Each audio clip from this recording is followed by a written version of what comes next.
President Putin had commissioned a beautiful portrait of President Trump from the leading Russian artist, and actually gave it to me and asked me to take it home to President Trump.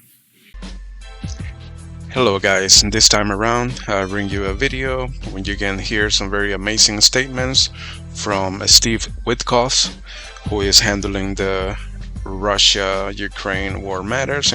Actually, he was designated to be the Middle East key person, but somehow he's doing probably more work with Russia and Ukraine.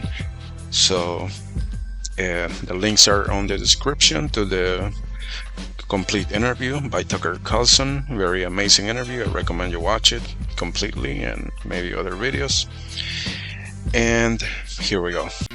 President Putin had commissioned a beautiful portrait of President Trump from the leading Russian artist, and actually gave it to me and asked me to take it home to President Trump, which I brought home and delivered to him. It's been reported in the paper, but it was such a gracious moment, and told me a story, Tucker, about how when the president was shot, he went to his local church and met with his priest and prayed for the president, not because he was the president of he could become the president of the United States, but because he had a friendship with him and he was praying for his friend. It was, I mean, can you imagine sitting there and listening to these kind of conversations? And I came home and delivered that message to our president, and delivered the painting, and he was clearly touched by it. So what did you think of it? I liked him. Yep.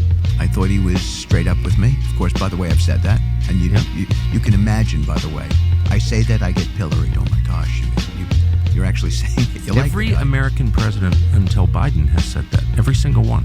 Yeah, Bill Clinton said that. George W. Bush said that. Barack Obama said that. Every president around the world I've ever spoken to is like, they may disagree with what Russia's doing or whatever, but they're like, yeah, Putin's a straightforward guy. First of So as you can hear, Tucker saying that previous presidents that dealt with Putin have expressed that they can trust him, or that they feel that they can trust him, a trustworthy guy. I actually myself have heard a couple of presidents say things like that, like George Bush, right? I think he said something about, I can read his soul, or I can see right through his eyes, or I saw a man of decency, things among those lines. So this is not a unique remark here. I think the largest issue in that conflict are these so-called four regions: Donbass, Crimea,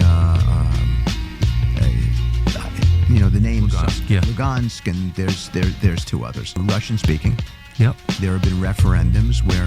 This is a pretty crucial part. As you can see, he gives here what he thinks, what Trump's team think that the source, the root reasons for the problems are.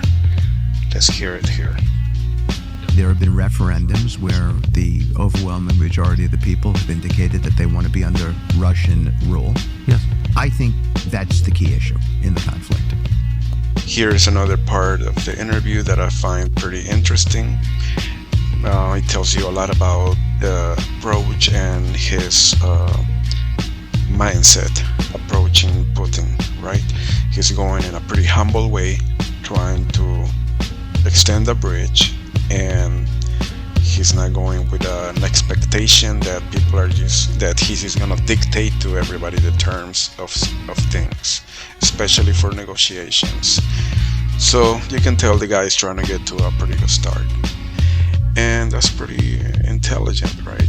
If you're trying to negotiate, you cannot approach people with a prejudice and with a mindset of, oh, he's bad, he's good. That's not a good way to start any good conversation. I find it pretty impressive that Trump found a person that has the proper approach. He's not going to be rude, he's not going to be arrogant, stubborn, and that's the way you got to go about it, I will say, if you're trying to negotiate, if you're trying to find common grounds, and if you want to have peace. The US and Russia is just not convenient to be at odds, to be as enemies.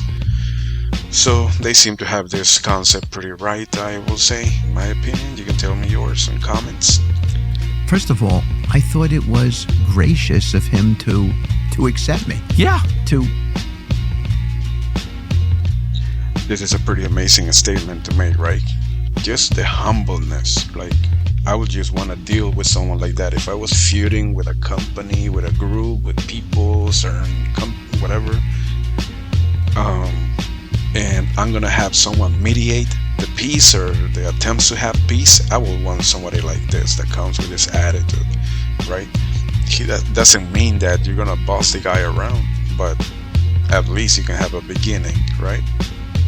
To see me, why would I interpret it any other way? But that was gracious. Now, I'm an emissary of the president. Yes. And the president had a great relationship with Vladimir Putin in his first term.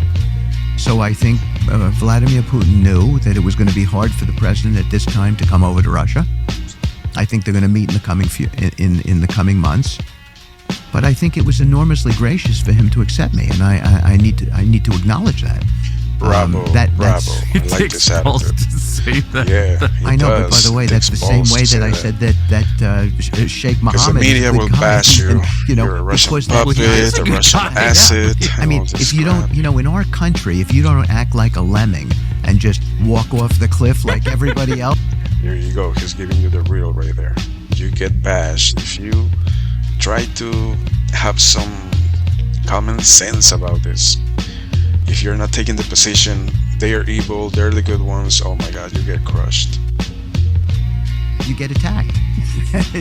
By the way, how would we settle a conflict with a guy, with someone who is the head of a major nuclear power? Yeah. Unless we establish trust and good feelings with one another. I don't know how you would do such a thing. And President Putin said to me in the first meeting I had, he said, Steve, do you know that I didn't talk to Joe Biden for 3.5 years? It's craziness. How would you resolve that? Tucker, can you imagine me and you having a conflict? How would you resolve it? You will not resolve it. So that's what Biden did not want to do. So that's why the world was going straight to hell because of it. So the answer is you don't resolve it. Tucker, can you imagine me and you having a conflict? I don't know what it was. You live in this house, I live in that house. Okay, I think you've encroached on my land, and we never have a conversation about it. I mean, how do you resolve things? That's why I went over there last year, because I thought we're moving toward a nuclear war. So guys, we came to the final part of the video. Hope you enjoyed it. I do recommend you watch the complete interview. I will leave a link at the bottom, Tucker's channel, and you can find the complete interview and other interviews that you might find pretty interesting. And I do appreciate your time. Like it, share it, and peace, real peace.